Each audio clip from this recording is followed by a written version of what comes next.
होगा।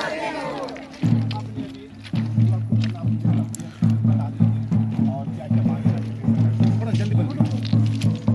आज हम लोगों ने आगे चला जाए ना, आगे भारत बंद आप बढ़ते जाइए। था, रहेगा, लेकिन हम लोगों ने अभी ट्रैक से हट गए हैं क्योंकि हम लोग का भारत बंद 1 घंटा का हो गया है और 1 घंटा से ही हम लोग पूरा भारत में ये मैसेज देना चाहते हैं कि सरना कोड देना होगा, सरना कोड देना होगा, नहीं तो और हमारे राष्ट्रीय अध्यक्ष जब भी आह्वान करेंगे भारत बंद का फिर हम लोग रेल में आ जाएंगे।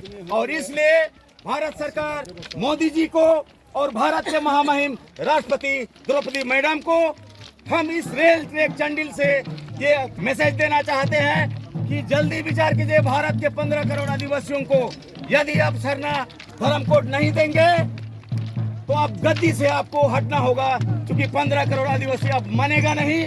क्योंकि ये 2011 की जनगणना में 50 लाख लिखवाए थे सरना कोड में, लेकिन आपने हमसे भी कम 44 लाख जैन धर्म वालों को आपने जैन धर्म का कोड दिया है। ऐसा में भारत के आदिवासी बर्दाश्त नहीं करेंगे और हमारे राष्ट्रीय अध्यक्ष सलखन मुर्मू जी लगातार भारत के आदिवासियों के लिए चिंतित है और कभी भी हम लोग उनके आह्वान पर पुनः रेल में हम लोग आ सकते हैं। आज का बंद ये हम लोग आज के लिए इसको हम लोग स्थगित कर रहे हैं। तो जोहार, मैं सोनाराम सोरेन सिंगल संपर्क।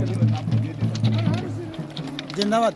आदिवासी के अभियान जिंदाबाद, जिंदाबाद जिंदाबाद, आदिवासी के अभियान जिंदाबाद, जिंदाबाद जिंदाबाद, जीत करी जीवत कुंगा सलखन मुर्मू जिंदाबाद, जिंदाबाद जिंदाबाद। जीत करी जीवत कुंगा सलखन मुर्मू जिंदाबाद।